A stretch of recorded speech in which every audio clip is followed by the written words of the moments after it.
Bismillahirrahmanirrahim.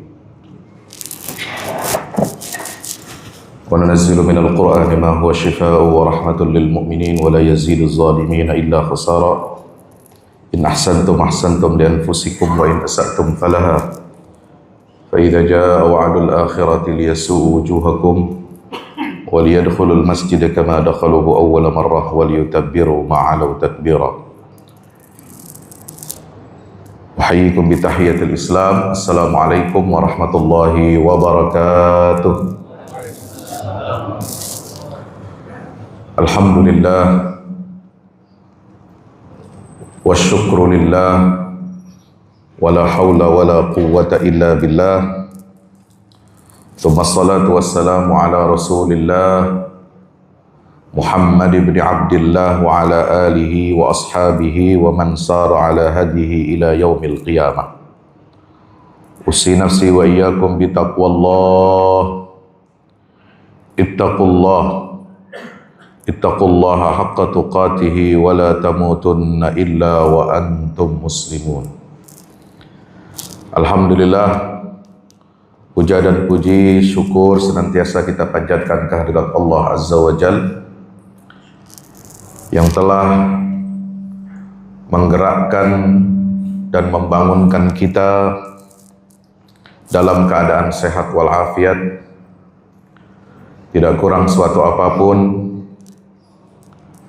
Kita bisa melangkahkan kaki kita untuk beribadah menuju rumah Allah Subhanahu wa Ta'ala di Masjid Al-Mujahidin Kota Banjarmasin, yang insya Allah mudah-mudahan setiap langkah kita senantiasa dicatat oleh Allah Subhanahu wa Ta'ala sebagai amal saleh, dan mudah-mudahan kita tergolong kepada hamba-hambanya yang disebut oleh Allah di dalam surah Al-Waqi'ah ayat 10 dan 11, was-sabiqunas sabiqun ulaikal muqarrabun.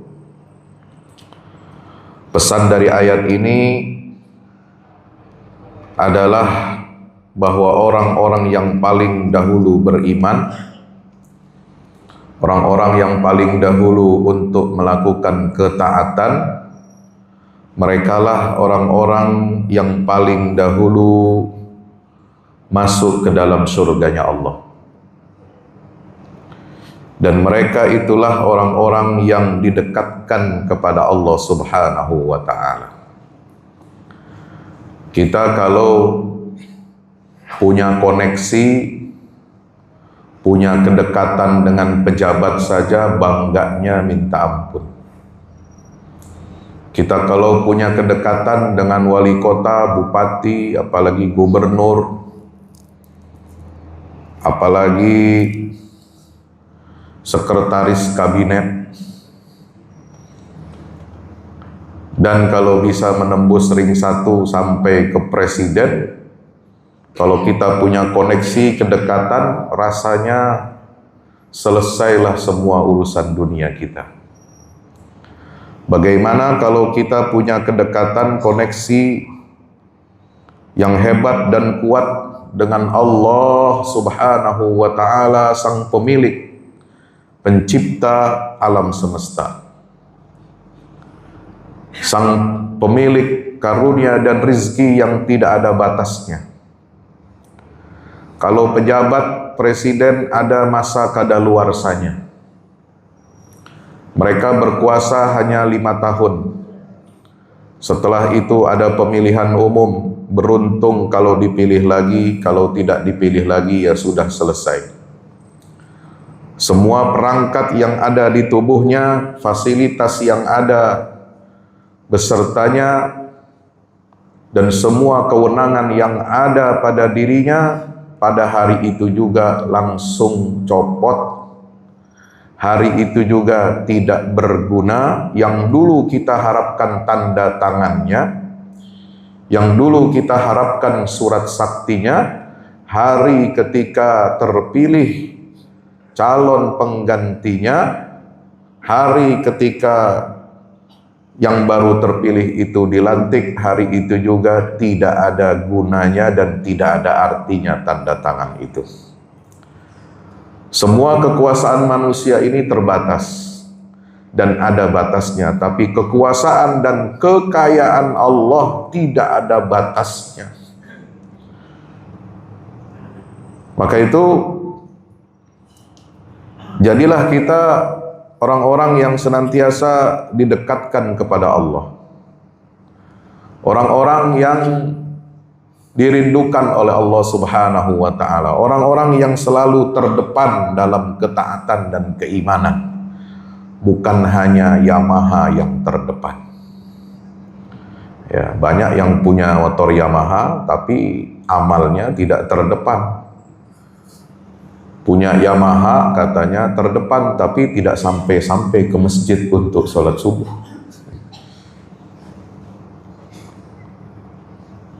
Lari maraton kuat 5-10 km keliling kota Banjarmasin, tapi untuk datang ke masjid jaraknya 100 meter tidak kuat. Ada yang seperti itu? Banyak. Bapak Ibu hadirin dirahmati Allah Subhanahu wa taala, maka itu mari kita senantiasa bersyukur kepada Allah Subhanahu wa taala. Kita bisa duduk, kita bisa sholat, kita bisa mendengarkan majelis ilmu, kita bisa menambah keimanan dan ketakwaan kepada Allah. Itu sesungguhnya adalah fasilitas kemewahan yang sangat luar biasa yang Allah berikan kepada kita. Maka kata seorang ulama, Syekh Abdul Razak Al-Badr, beliau pernah mengatakan, ad-dunya khuliqat laka wa anta khuliqta li ajli ibadatillah. Dunia itu diciptakan untuk melayani kamu. Ya, Allah Subhanahu wa taala ciptakan dunia, alam semesta dengan isinya, bumi dengan kekayaannya, ya, air, semua lautan dengan isinya, itu semua diciptakan oleh Allah untuk apa? Wasakhkhara lakum ma fis samawati wa ma fil ardh. Ditundukkan oleh Allah untuk kemaslahatan dan untuk keperluan kalian hidup di dunia. Ya. Sementara wa anta khuliqta li ajli ibadatillah, kamu itu diciptakan oleh Allah untuk menghambakan diri kepada Allah. Wa ma khalaqtul jinna wal insa illa liya'budun. Az-Zariyat ayat 56. Tidaklah aku ciptakan jin dan manusia kecuali supaya mereka itu selama hidupnya menyembah aku, menghambakan dirinya kepadaku. Maka kata Syekh, fala tastaghil bima khuliqa li ajlika amma khuliqta li ajlihi.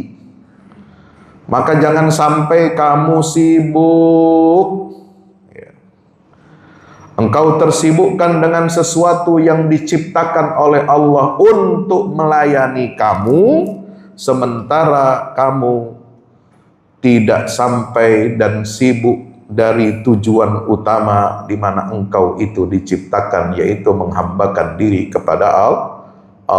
Banyak di antara kita yang lebih menghambakan dirinya kepada dunia daripada menghamba kepada Allah. Ini kan artinya salah jalan. Kalau ada tafsir Jalalain yang dikarang oleh Imam Jalaluddin As-Suyuti dan Jalaluddin Al-Mahalli, maka banyak manusia di era modern sekarang ini yang punya tafsir jalan lain, bukan tafsir Jalalain. Ya. Kenapa punya tafsir jalan lain? Karena apa? Dunia itu dipandangnya sebagai tujuan utama. Ya, padahal tujuan utama kita ini adalah beribadah kepada Allah. Ada yang memandang dunia ini sebagai tujuan akhir, padahal dunia itu adalah alat dan sarana untuk kita beribadah kepada Allah Subhanahu wa ta'ala. Sering hidup kita ini orientasinya terbalik. Ya. Rumah, pekerjaan, harta, properti kita itu Allah ciptakan untuk membantu kita hidup dan beribadah dengan nyaman, tetapi seringnya terbalik orientasi kita. Pekerjaan, kekayaan, kekuasaan malah bikin kita lupa dari ingat kepada Allah, lupa sholat, ya, lupa ngaji, lupa sama akhirat. Makanya Al-Quran mengatakan, rijalun la tulhihim tijaratun wala bai'un an dzikrillah wa iqamis shalah. Laki-laki hebat itu, orang-orang yang hebat itu adalah orang-orang yang tidak dilalaikan oleh perdagangannya, tidak dilalaikan oleh jual beli keduniawian, muamalah dunianya. Dari apa? Dari sholat, dari ingat kepada Allah. Dunia penting, tapi bukan segala-galanya. Dunia harus kita jadikan sebagai sarana dan alat untuk kita beribadah kepada Allah. Jangan pernah menjadikan dunia jadi Tuhan dan kita menjadi budaknya. Masyaallah muslimin dirahmati Allah Subhanahu wa taala, melanjutkan kajian saya semalam di Masjid Al-Haq Banyuanyar. Pagi hari ini kita melanjutkan bagaimana kiat-kiat menjadi hamba yang as-sabiqun as-sabiqun. Semalam sudah 3 ciri hamba as-sabiqun as-sabiqun yang sudah kami sampaikan, yaitu hamba yang bertakwa, yang kedua hamba yang banyak bersabar, dan yang ketiga hamba yang banyak berzikir kepada Allah. Nah, pada kesempatan subuh ini insya Allah kita akan lanjutkan beberapa ciri, beberapa karakter hamba-hamba yang disebutkan sebagai was-sabiquna as-sabiquna ulaikal muqarrabun. Mereka yang senantiasa didekatkan kepada Allah Subhanahu wa taala. Apa yang keempat? Yaitu hamba yang gemar bersedekah dan menolong sesama. Ya. Wa yut'imuna at-ta'ama 'ala hubbihi miskinan wa yatiman wa asira. Allah taala berfirman di dalam surah Al-Insan ayat 8, mereka orang-orang yang pilihan Allah itu suka memberikan makanan yang disukainya. Ya, jadi kalau memberi makanan apa? Yang disukai. Jangan memberi makanan sisa. Jangan beri kepada orang makanan yang basi. Ya, apalagi beri makanan basi dari uang negara. Halo.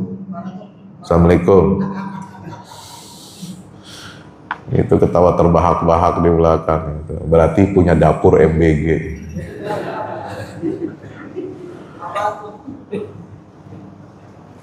Kemarin ngamuk-ngamuk orang datang ke kantor BGN, sudah keluar miliaran.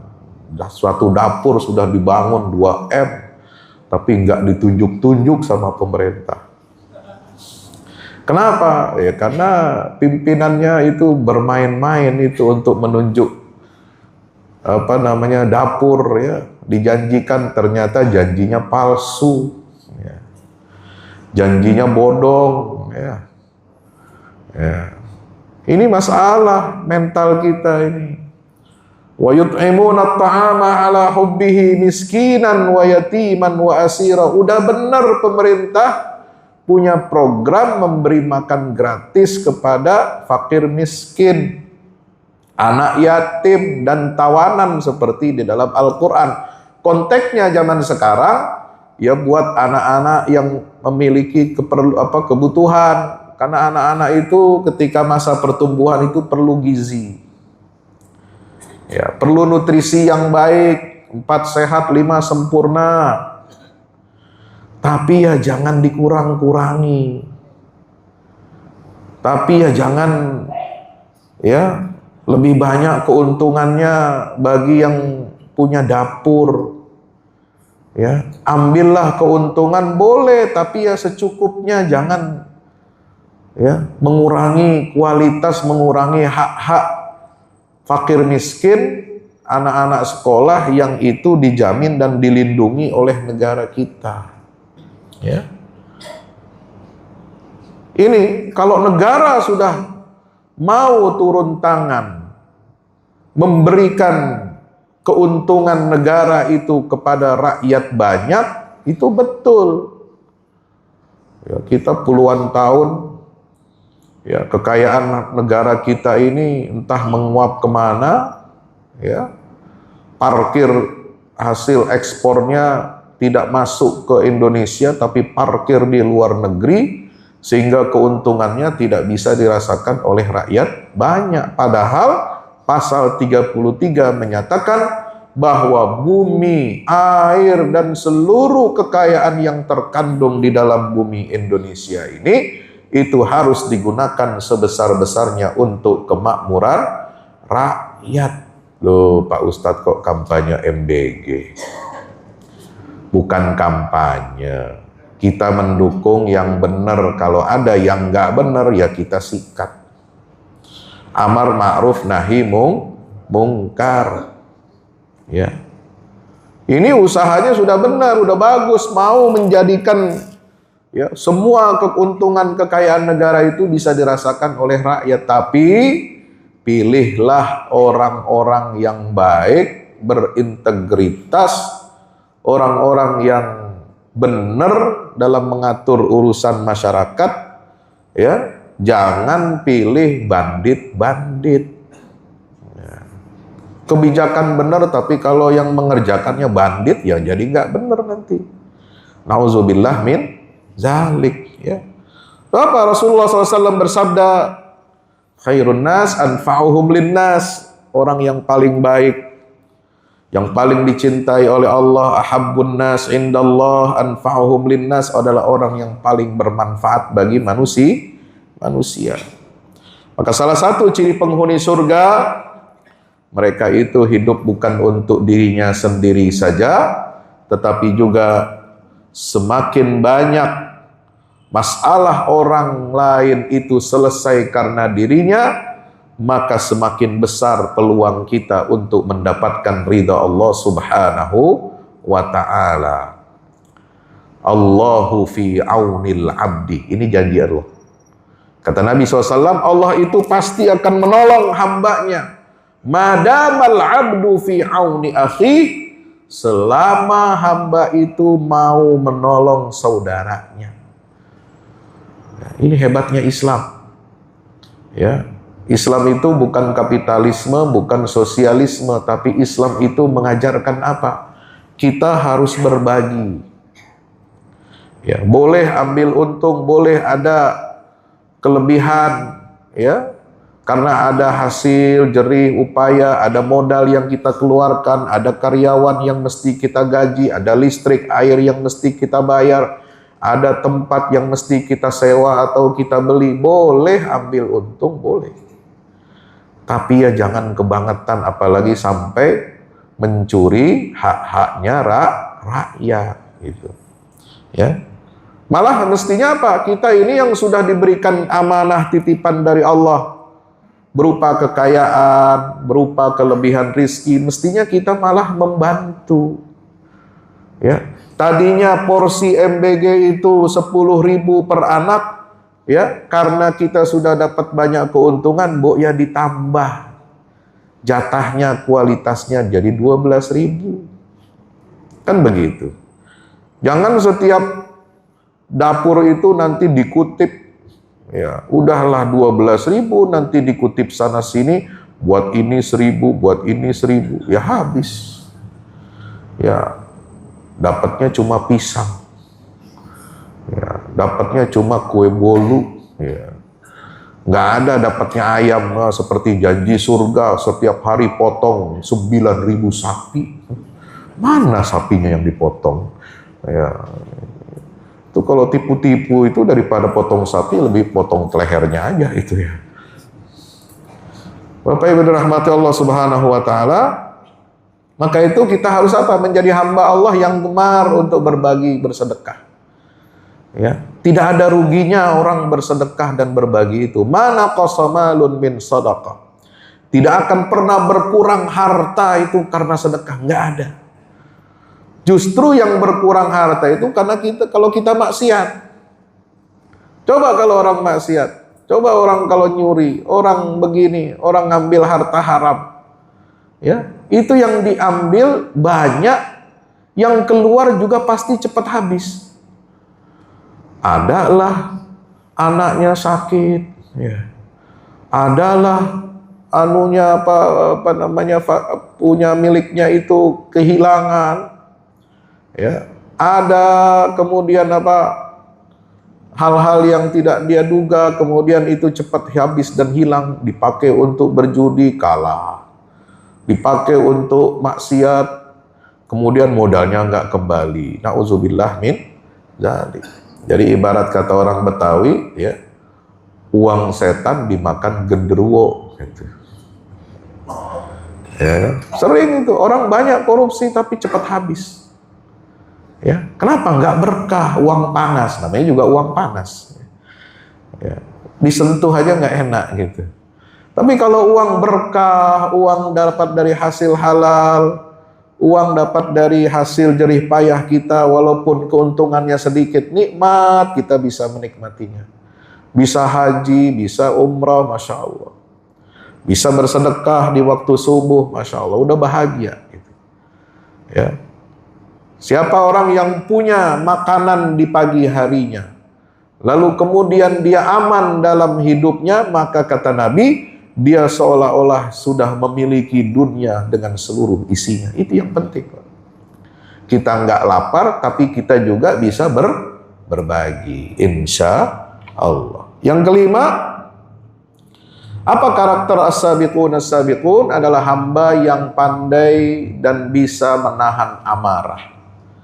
Mudah untuk memaafkan, insya Allah. Di dalam surat Ali Imran ayat 34 Allah Ta'ala 134 maaf. Allah Ta'ala berfirman, wal kaziminal ghaiza wal afina 'anil nas.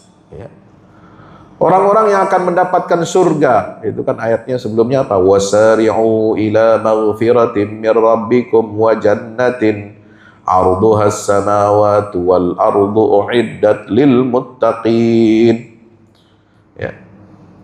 Alladzina yunfiquna fis sarra wad dharra wal kaziminal ghaiza. Setelah infak, setelah dia gemar bersedekah, apa? Orang yang diberikan surga dari Allah, orang yang senantiasa terdepan dalam ketaatan, yaitu orang-orang yang mampu menahan emosinya. Ya. Dia mau untuk memaafkan manusia. Ya. Maka itu hadirin rahmati Allah, lihat kelanjutan ayat itu, wallahu yuhibbul muhsinin. Allah itu sangat mencintai orang-orang yang berbuat ihsan.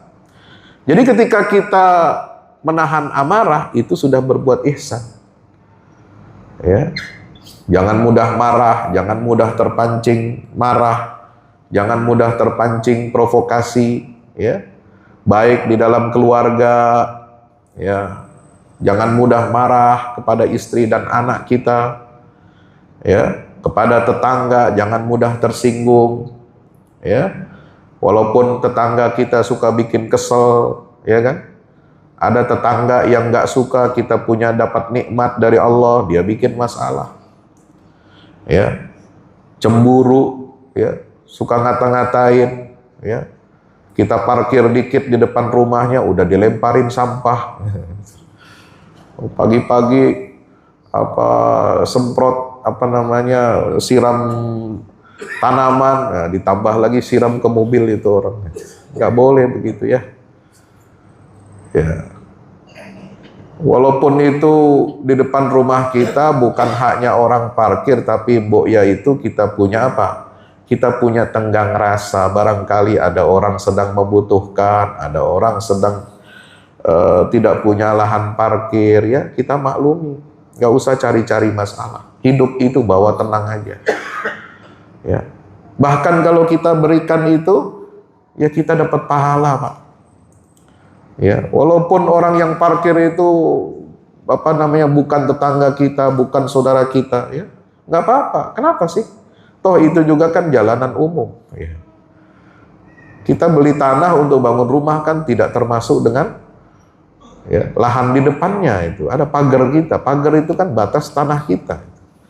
Ya sudah, kenapa ribut? Kenapa ribut cekcok tetangga hanya karena masalah parkir? Ya. Kecuali ya ada hal-hal yang darurat, menutup pintu saudara keluar, nah itu baru boleh kita marah, tapi jangan berlebihan. Ya. Kalau tidak menutup akses keluar masuk rumah kita, ya nggak masalah. Ya. Hadirin rahmati Allah Subhanahu Wa Taala, juga apa? Saling memaafkan. Kenapa? Memaafkan itu bukan tanda kita lemah. Justru kalau orang lain berbuat salah kepada kita, ya, lalu kita kemudian memaafkan, itu tanda kita ini kuat. So apa? Orang yang suka memaafkan kesalahan orang, ya tentu kesalahannya ada dalam batasan-batasan tertentu, ya. Kalau kesalahannya fatal, ya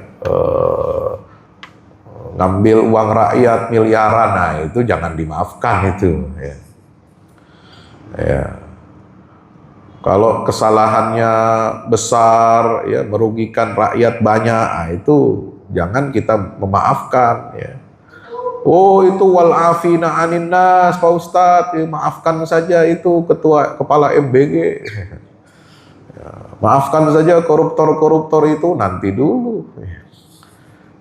Maafkan itu kalau dia kembalikan hartanya dan dia harus mendapatkan hukuman yang setimpal, baru dimaafkan. Tapi tetap harus dia menjalani proses hukum, ya, dan dihukum seberat-beratnya supaya apa? Menimbulkan efek jera. Makanya Al-Quran prinsipnya apa? Wala ta'khudhukum bihima ra'fatun fi dinillah. Kalau ada orang dihukum, ya, berzina, laki-laki, perempuan berzina, maka disuruh apa? Disuruh dicambuk 100 kali. Ya, itu kalau belum menikah, masih membujang dua-duanya. Tapi kalau sudah ada salah satunya yang menikah, kemudian dia selingkuh, ya, dari pasangannya, ya, maka dia dihukum apa? Dihukum mati, dirajam, dilempari batu. Nah, ketika menegakkan hukuman itu, jangan sampai apa kata Allah? La ta'khudhukum bihima ra'fah. Jangan sampai kamu merasa kasihan dan iba. Ya, kasihan orang dapat hukuman itu, ya. Lah, kenapa Anda kasihan dapat hukuman? Wah, itu melanggar hak asasi. Lah, dia mencuri apa tidak melanggar hak asasi orang lain? Dia berzina apa dia tidak melanggar hak asasi orang lain? Apa dia tidak merasakan bagaimana kalau dia berzina dengan ibunya sendiri, dengan saudara kandungnya sendiri? Kok dia mau berzina, memperkosa perempuan lain yang bukan haknya? Ya, coba itu dipikirkan. Jangan kamu kasihan alasannya kemanusiaan. Loh, ketika dia berbuat jahat, apa dia berpikir dia sudah melanggar nilai-nilai kemanusiaan? Makanya dalam menegakkan hukum itu kita tidak boleh kasihan.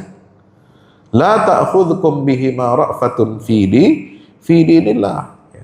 Nah, tetapi kalau kesalahan-kesalahan kecil, kesalahan-kesalahan yang sifatnya manusiawi, salah negur, salah nyebut nama, ya, baru pulang haji harus disebut haji. Kalau kurang disebut nama gelarnya insinyur, doktor, profesor, S2, S3, S4, S5, S mambo, marah. Nah itu nggak usah. Ya, salah sebut gelar aja kok jadi repot. Ya, itu kesalahan manusiawi biasa. Ya, kesalahan dalam bertegur sapa, ke dalam ini ya kita harus maafkan saja. Ya, kesalahan ucap, kesalahan ngomong, keceplosan, ya. Itu ya jangan dimasukkan ke dalam hati. Nah, makanya kita apa? Kita maafkan saja. Maafkan itu tanda kuatnya jiwa kita. Bahkan kesalahan besar tapi yang berkaitan dengan hak-hak pribadi kita, misalnya kita dijahatin oleh saudara keluarga jahatin kita, ya, mencari-cari masalah, ya, ingin mengambil hak-hak kita, ya, itu bagaimana kita menyikapinya? Coba baca kisah Nabi Yusuf alaihi salam. Bagaimana Nabi Yusuf alaihi salam itu, ya, kalau ukuran kita ini sakit hatinya kepada saudara-saudaranya, ya kan? Dari kecil, ya, ditipu, kemudian dibuang ke dalam sumur, ya, diajak main, ya, tapi tujuannya bukan untuk main dalam bentuk kasih sayang, tapi supaya dibuang ke dalam sumur. Alquhu fi ghayabatil jub yaltaqithu ba'dus sayyarah. Ya, lemparkan Yusuf itu ke dalam sumur. Supaya nanti dia bisa diambil lah itu. Ya, diambil oleh kafilah dagang. Nanti dia dijadikan budak dan pergi jauh dari negeri kita, dari kampung halaman kita. Itu kan kesalahan fatal, ya. Sangat menyakiti hati. Kita kalau diperlakukan seperti itu kira-kira gimana? Oh, pasti nggak bisa dilupakan, pasti marah, pasti, ya, sampai 7 turunan kita itu masih ingat dan bilang kepada anak cucu keturunan kita, kamu jangan dekat-dekat saudara saya, saudara bapak yang itu. Ya, kenapa? Dendam. Ya. Tapi apa yang ditunjukkan oleh akhlak Nabiullah Yusuf alaihi salam? Ya, ketika beliau sudah membuka dan menyingkap siapa hakikat jati diri beliau ketika sudah menjadi pembesar negeri Mesir, menjadi Perdana Menteri Mesir, menjadi menteri urusan logistik, ya, menteri segala urusan. Itu Nabi Yusuf dulu tapi menteri segala urusannya baik, ya, nggak macam-macam, ya. Itu ketika semuanya terbuka, ya, ketahuan, ya, anta Yusuf, qala ana Yusuf wa hadha akhi qad mannallahu alayya. Ketika semua tersingkap setelah peristiwa-peristiwa itu, ketika ada tuduhan Bunyamin adiknya Yusuf itu, ya, disebut mencuri, ya, takaran timbangan milik kerajaan. Itu kan sengaja Nabi Yusuf tuh suruh bawahannya masukin itu supaya nanti diperiksa, dia supaya ditangkap, ya kan? Itu namanya rekayasa, ya, yang tujuannya adalah untuk menyadarkan orang yang bersalah, itu kira-kira. Nah, itu boleh, ya. Yang jelas, yang penting bukan merekayasa hukuman. Ya, hukuman vonis mestinya 15 tahun jadi 5 tahun. Ya, kenapa? Karena bayar. Ya. Merekayasa kasus, ya, dulu nggak tahu zaman siapa itu, ya, dikit-dikit mengkritik presiden ditangkap. Zaman siapa itu nggak tahu saya. Dikit-dikit kalau ada ulama amar ma'ruf nahi mungkar langsung di aktivis, ya, langsung ditangkap, ya. Sekarang orang mau mengkritik presiden aman-aman saja semua itu, alhamdulillah, ya. Orang mengkritik ini, mengkritik MBG, mengkritik tenang aja presidennya, ya kan? Itu. Jadi Bapak Ibu dirahmati Allah Subhanahu wa taala, ya. Sifat memaafkan itu penting, ya. Ketika semua terungkap secara jelas, apa kata Nabiullah Yusuf alaihi salam? La tathriba alaikumul yaum. Hari ini tidak ada celaan atas kalian. Qad ghafartu lakum. Aku sudah maafkan kalian. Luar biasa itu Nabi Yusuf. Kelapangan hatinya, dadanya itu luar biasa. Kebijaksanaannya, kesantunannya, kelembutannya. Kenapa dia bisa begitu? Karena Nabi Yusuf itu merasakan betul itu adalah skenario Allah. Ya, apa yang rasa sakit, ya, yang dialami selama puluhan tahun, diusir dari rumah, dipisahkan dari ayahnya, kemudian mengalami peristiwa-peristiwa yang banyak sekali memfitnah Yusuf alaihi salam, ya, difitnah apa? Berselingkuh, berzina dengan istri majikannya. Ya, itu kan juga sakit hati, Pak. Tapi semua dimaafkan itu. Al-ana hasal haq, hari ini semuanya sudah tersingkap kebenaran. Ya. Nggak pernah Yusuf itu kemudian apa? Dendam sama perempuan-perempuan, istri-istri pejabat sosialita yang telah menuduhnya berzina, berselingkuh. Enggak. Dendam, dia balas dendam kepada istri majikannya? Enggak. Dendam dia kepada bapak angkatnya yang mengizinkan supaya Yusuf supaya dipenjara saja? Enggak. Semua sudah dimaafkan. Kenapa Yusuf bisa seperti itu? Lihat ayat 100. Ya, di surat Yusuf itu beliau mengatakan, wa qad ahsana bi id akhrajani minas sijni wa jaa bikum minal badwi min ba'di an nazagha asyaitanu baini wa baina ikhwati inna rabbi latifun lima yasha. Allah itu setelah berbuat baik kepada saya. Coba kalau kita menghadapi ujian seperti itu, Pak. Oh, kita cela-cela Tuhan itu. Ya. Wah, untuk apa saya jadi hamba-Mu ya Allah? Kalau saya begini diperlakukan, Engkau tidak membela aku. Wah, ya, sudah statusnya macam-macam sudah update ya di media sosial. Ya. Merasa paling dizalimi, waduh, masya Allah. Tapi Nabi Yusuf bilang apa? Aqwaqad ahsana bi, Allah itu sudah berbuat baik sama saya. Akhrajani minas sijn, Allah yang mengeluarkan saya dari penjara sampai jadi perdana menteri.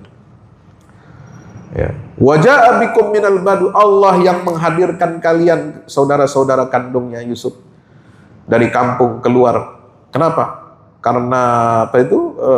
Ada musim kemarau, ya, banyak orang kelaparan, akhirnya mereka minta bantuan kepada Raja Mesir, akhirnya menghadap Yusuf. Itu kan tangan Allah yang menggerakkan semua alam semesta ini untuk apa? Tunduk kepada Yusuf. Seperti apa? Dalam mimpi Yusuf itu kan sudah terbukti. Ya abati hadza ta'wilu ru'yaya min qabl. Ketika apa? Inni ra'aitu ahada asyara kaukaban wasyamsa wal qamara ra'aituhum li sajidin. Aku bermimpi dalam tidurku, wahai ayah. Aku melihat 11 bintang, bulan dan matahari semuanya tunduk, hormat dan sujud kepadaku. Nah, inilah buktinya. Allah semua yang menggerakkan alam semesta itu untuk mewujudkan takwil mimpi Yusuf ketika kecil itu. Ya. Kemudian apa kata Nabi Yusuf? Mim ba'di an nazagha asyaitanu baini wa baina ikhwati. Semua yang dilakukan oleh saudara-saudaraku itu karena perbuatan setan.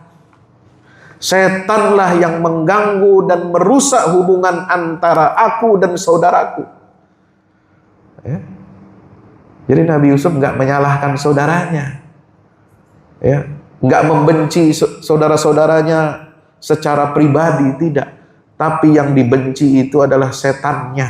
Nah, makanya kalau ada orang ya berbuat salah, ada orang jahat, ya, itu yang kita lihat itu setan yang ada di dalam dirinya. Sehingga apa? Dia berbuat lacur, dia berbuat curang, dia berbuat manipulasi, dia korupsi, ya, dia berbuat jahat. Itu karena setan itu bercokol di dalam dirinya. Nah, orangnya, ya, dia tetap menerima hukuman, tapi orang ini kan berpotensi untuk apa? Taubat.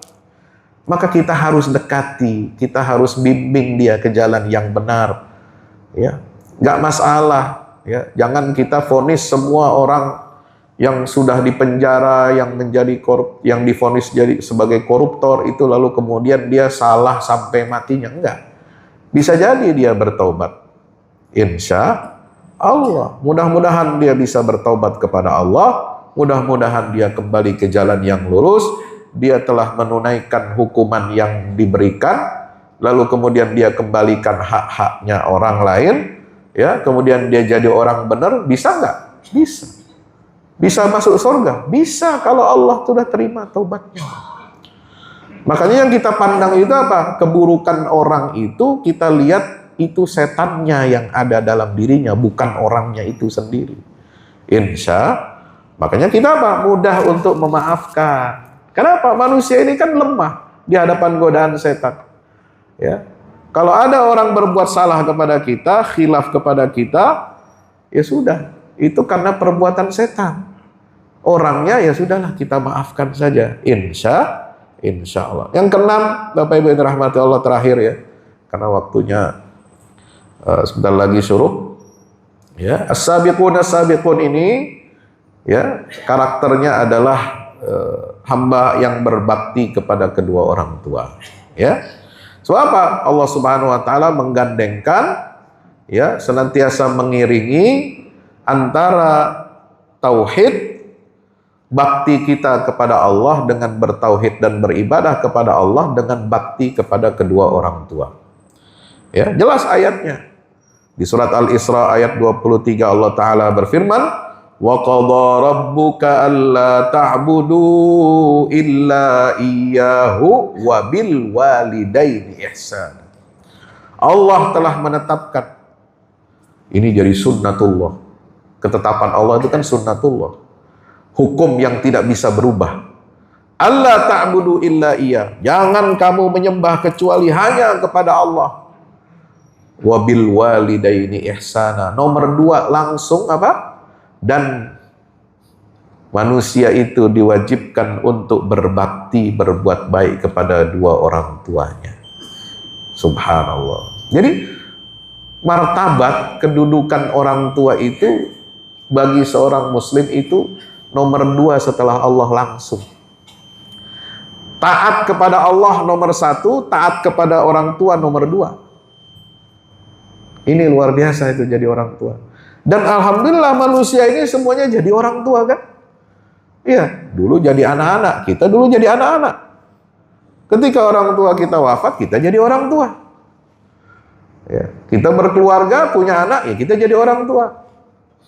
Ya, semua mengalami fase seperti ini. Artinya apa? Manusia ini luar biasa. Kalau dia taat dan tunduk kepada Allah, dia menjadi orang tua.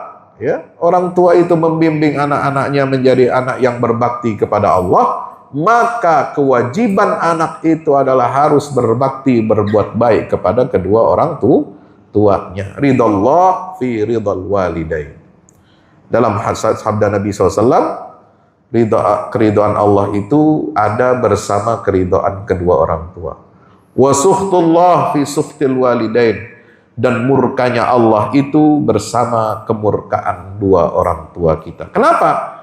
Karena orang tua kita adalah sebab kita bisa ada, wujud lahir di dunia ini. Kita jadi hamba Allah.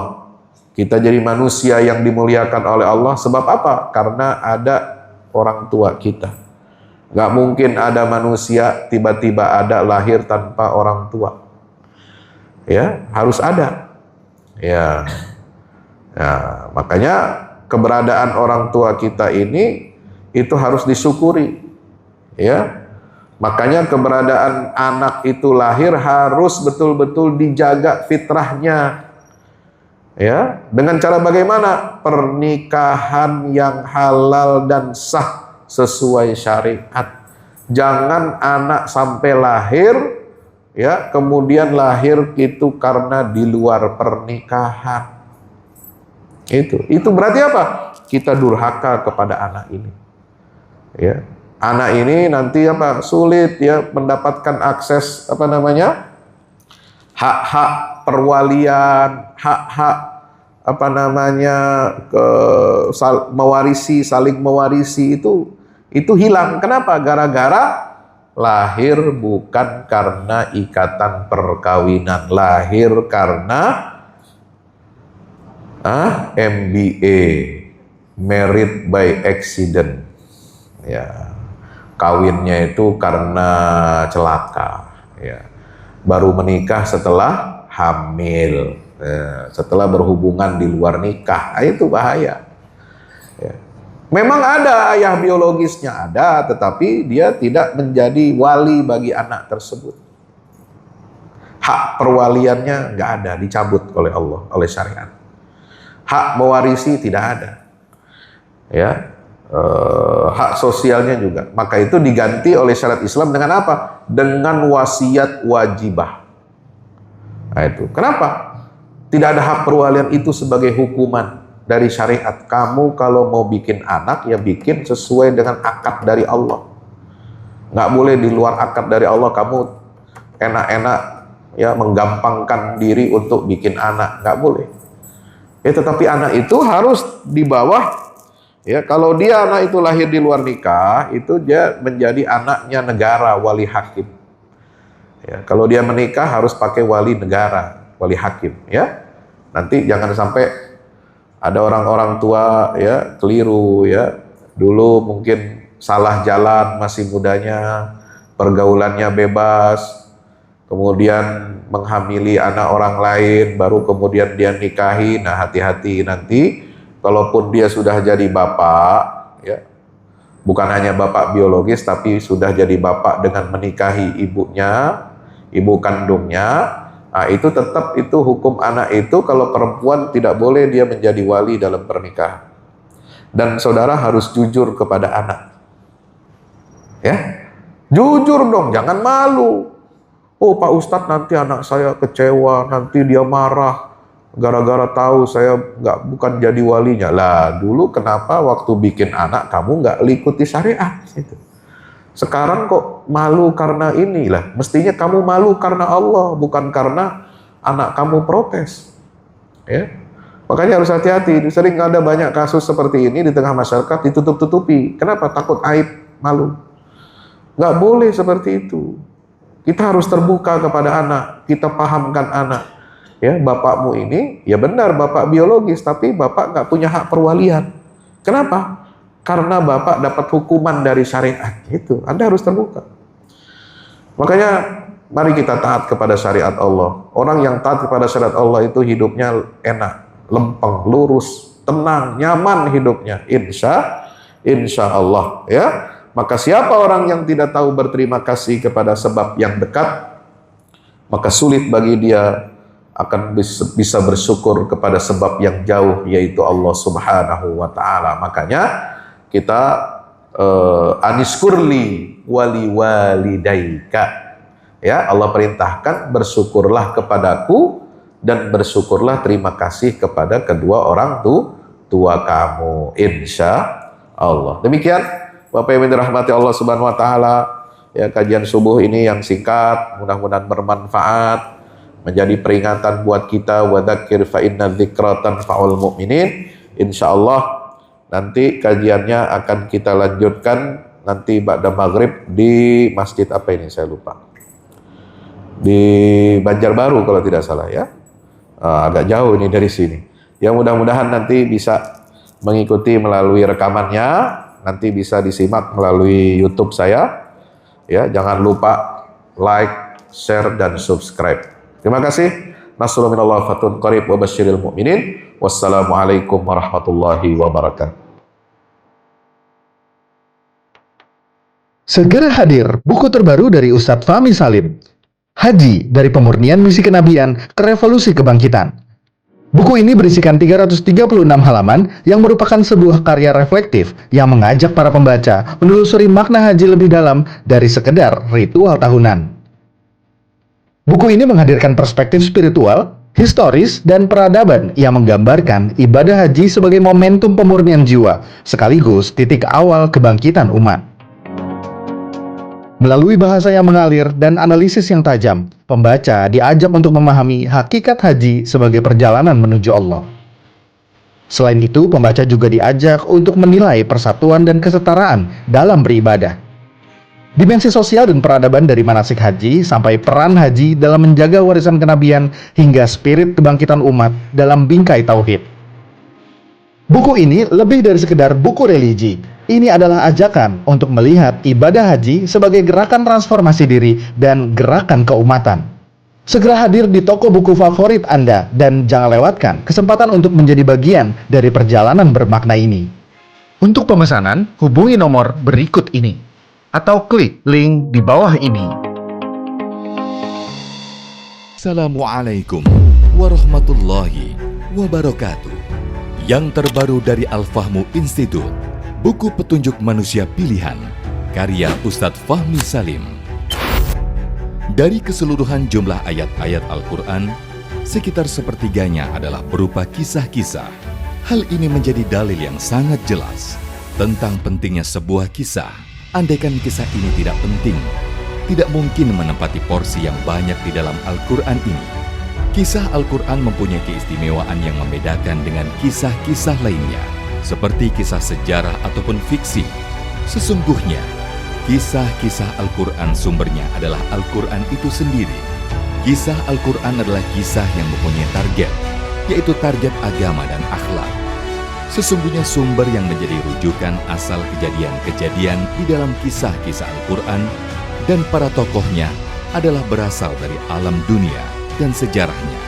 Kisah Al-Quran adalah kisah nyata yang tidak ada khayalan atau fiksi di dalamnya.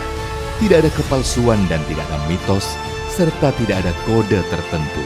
Ini dikarenakan kandungan kebenaran yang terdapat di dalam sebuah kisah Al-Quran mengenai alam semesta dan tabiat jiwa manusia, serta kisah-kisah umat manusia semuanya itu adalah kebenaran yang valid, baik secara keilmuan maupun sejarahnya. Objek dari kisah Al-Quran adalah manusia, karena manusia merupakan tujuan utama dari adanya sebuah risalah, perintah dan larangan secara umum. Manusia itu adalah penerus dan penerima apa-apa yang terdapat di dalam Al-Quran. Kisah Al-Quran itu bukan hanya pemaparan tentang kebenaran sebuah sejarah saja, melainkan juga ada, terutama berfokus kepada sisi ibroh atau pelajarannya.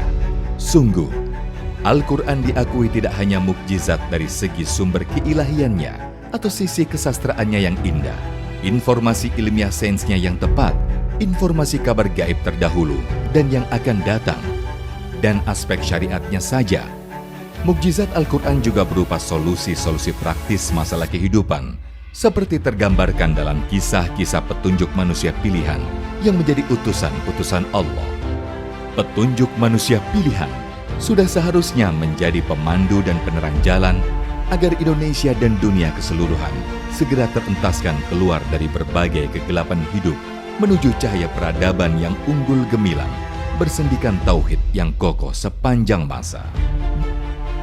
Dikemas dengan tuturan yang mengalir, bercerita tanpa menggurui, petunjuk manusia pilihan bisa menjadi khasanah di setiap keluarga untuk memetik pelajaran dari kisah-kisah manusia terdahulu, dan pelajaran itu berkaitan erat dengan kehidupan kita masa sekarang. Dapatkan segera. Wassalamualaikum warahmatullahi wabarakatuh.